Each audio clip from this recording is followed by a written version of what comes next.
We spend so much of our lives looking at others, judging, admiring, comparing, deciding who they are and what they're worth. Yet most of what we see is only costume and masquerade, a performance, an act rehearsed for the eyes of the world, and so we mistake the image for the truth, the mask for the face beneath it. But every so often something breaks through, a small, unguarded moment when the performance collapses, and we glimpse what's real, the way someone speaks to a stranger when no one is watching, the spark that flickers in their laughter when they forget to control it. These are the moments that reveal a soul, that whisper the truth hidden behind all pretense and posturing. For to truly see a person not who they claim to be, but who they are, you must learn to watch the quiet spaces, the pauses between the performance, where the mask slips and the human heart is laid bare. We live in a world of endless performances, graceful, convincing, carefully designed to protect what is fragile within us. Every face you see carries a mask. Every voice rehearses a role. The professional chasing respect, the friend seeking approval, the spiritual one longing to appear awakened. We build these images not out of malice, but from fear. Fear of being unseen, unworthy, or misunderstood. And so we become actors in our own lives, repeating our lines until we begin to believe them. Yet somewhere beneath the choreography, beneath the posture and the polished words, there is something ancient, something unguarded and unperformed. The truth of who we are when no one is watching. And to find it, to see someone as they truly are, you don't need grand insight or years of study. You need only to notice two things, small, simple things that bypass the mask and pierce straight into the heart. These are the windows through which the soul reveals itself, the cracks where light seeps through the performance.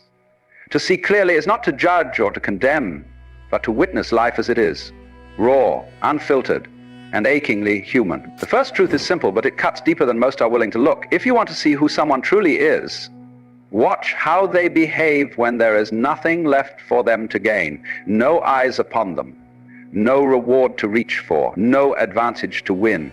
In the silence after the applause fades, when no one important is watching, the performance falls away, and what remains is the essence of their character. Most people are radiant when it serves their interests.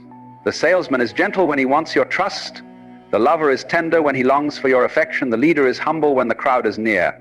But the moment there's nothing to earn, when the deal is done and the stage goes dark, the truth quietly steps out from behind the curtain. Watch closely in these forgotten moments how someone treats the waiter who can offer him nothing, the cleaner who passes unseen, the child who interrupts their important conversation. That is where the mask slips, where the light touches what is real. Character is not measured in grand gestures or public virtues. It lives in the smallest choices, in the tone of voice used when no credit will ever be given. It's how one responds when kindness brings no applause, when decency holds no advantage. The way they speak to those with no power over them reveals everything about what breathes beneath their words. There's a kind of purity in these unseen interactions, a mirror that reflects the soul unguarded, because the truth of a person is not what they say they value, but what they do when it no longer matters, when all incentives have dissolved and all witnesses have gone home. I once saw a man like this, polished, eloquent, adored. He spoke of compassion with grace, laughed loudly at all the right moments, carried himself like someone who believed in goodness. Yet when the waiter brushed past his chair, he snapped without thought, his words sharp and careless. In that instant, his image shattered, and there stood the unedited version of him, stripped of charm, stripped of purpose, stripped of mask. We think these tiny moments don't count, but they're the ones that count most. Because it's easy to be kind when kindness costs nothing. It's easy to act noble when eyes are watching.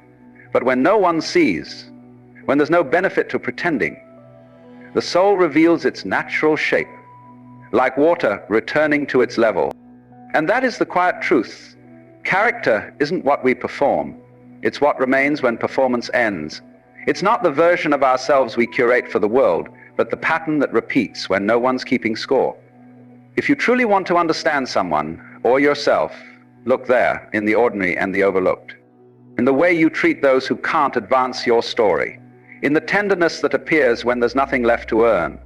Because that, not the reputation, not the words, not the applause, is where the truth of a human being is born. The second truth is quieter still, yet it reveals far more than words ever could. If you truly wish to see into someone's heart, watch what makes them laugh. Not the polite, practiced laughter of social moments, but the raw, unguarded laughter that rises before the mind can intervene. Because laughter is a confession of the soul. It is involuntary, honest, born from the depths where no performance can reach. When someone laughs at cruelty, at the humiliation or pain of another, you are seeing something true, the shadow that lingers behind the smile. They may speak eloquently of kindness and compassion, they may read the right books and repeat the right words, but if their laughter delights in the smallness of others, in gossip that wounds, in jokes that diminish, then no philosophy can disguise what is living in their heart. I once knew someone like that. Someone who spoke endlessly of love and enlightenment, who filled their home with sacred words and their shelves with spiritual texts. Yet when stories turned cruel, when another's embarrassment became entertainment, their eyes lit up, their laughter rang loud and unrestrained. In those moments, the image fell away and the truth stood naked. Because laughter is the one thing the ego cannot completely govern. It escapes the stage. It breaks character. It tells the truth that the mouth would never admit. Show me what a person finds funny, and I'll show you what they believe about life, what they value when no one's watching. Those who laugh with the world rather than at it, who find joy in the absurd, the innocent, the tender, they reveal a spirit untouched by bitterness. Their laughter is not sharpened to cut, but softened to heal. And those who laugh at suffering, who find pleasure in another's fall, reveal something cold, hidden beneath the mask of wit. A wound disguised as humor, a heart that has forgotten how to feel. This is not judgment, it is seeing. Seeing what cannot be said but can be heard in the tone of laughter, the rhythm of joy or cruelty that echoes through a soul. Other us. Laughter is a mirror. It reflects what no philosophy can conceal, what no self-pitying can polish. It shows us what we have become when we think no one is listening. And perhaps, if we are brave enough, it also shows us ourselves, what we laugh at when our guard is down, what we find amusing when we think it doesn't matter. Because these moments, as fleeting as breath, reveal the truth beneath all performance, the laughter of cruelty or compassion. That is the quiet measure of the heart. And if we listen closely, with honesty, we will hear in that sound who we really are.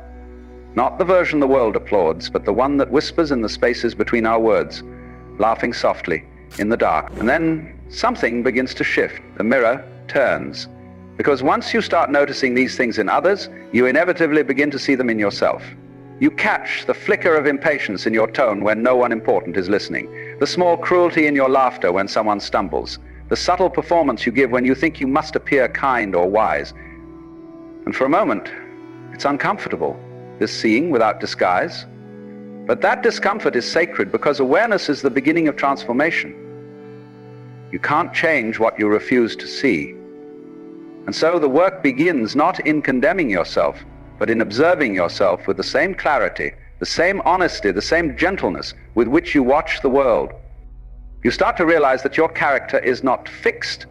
It is alive, fluid, shaped by every unseen choice. Each time you choose kindness without reward, you strengthen the invisible muscle of the soul. Each time you resist the temptation to laugh at cruelty, you rewire something deep within you. These small, invisible decisions, they are the alchemy of becoming. And as you watch yourself, you may find you are both kinder and less kind than you ever knew, both more patient and more proud. It's humbling, this discovery, because it shows that the line between the mask and the true self is thinner than we like to believe. But humility is the doorway to awakening. For when you stop performing for yourself, when you no longer cling to the story of who you think you are, something real emerges, something unguarded, luminous, tender. The seeing itself begins to purify you. You start to act rightly, not because it looks good, but because it feels true. You begin to laugh, not to impress, but because life itself moves you. This is where authenticity is born, not from effort, but from awareness. The mirror, once turned outward, now reflects the only person you can truly change.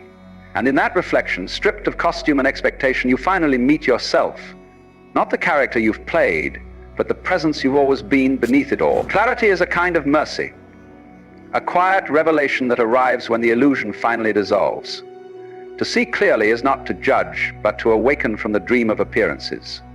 It's realizing that most of life's theater, all the masks, the roles, the careful performances, was never the truth at all.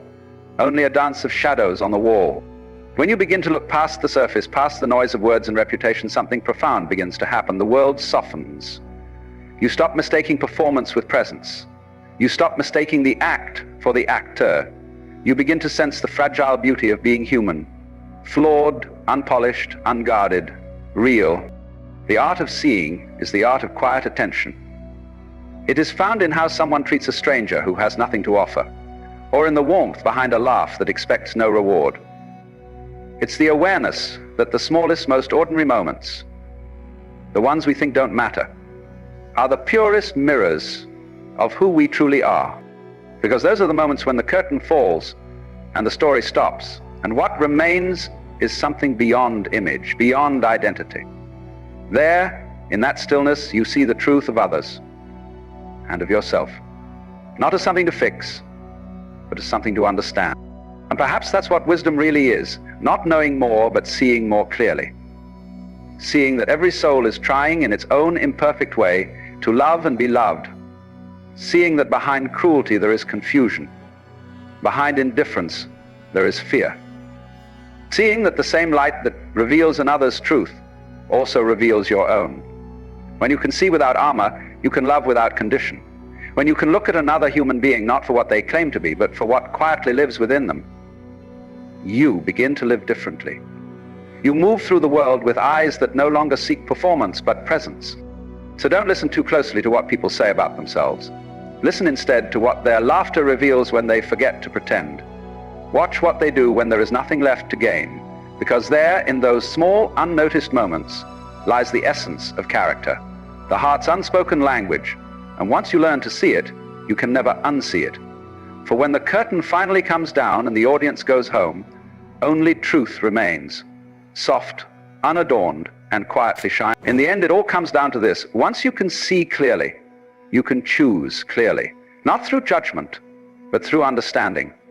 You begin to move through the world differently, softer somehow, aware of the quiet weight of every interaction. You notice how people treat the ones who cannot serve them, and you feel the silent truth beneath their laughter. You no longer rush to label, because you know now that every mask was born from fear, every performance from the longing to be seen. And in that realization, compassion awakens. A compassion that doesn't need words, only presence.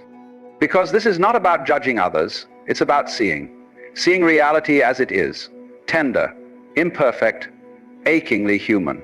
It's about meeting people and yourself beyond the theater of personality, beyond the stories we tell to survive.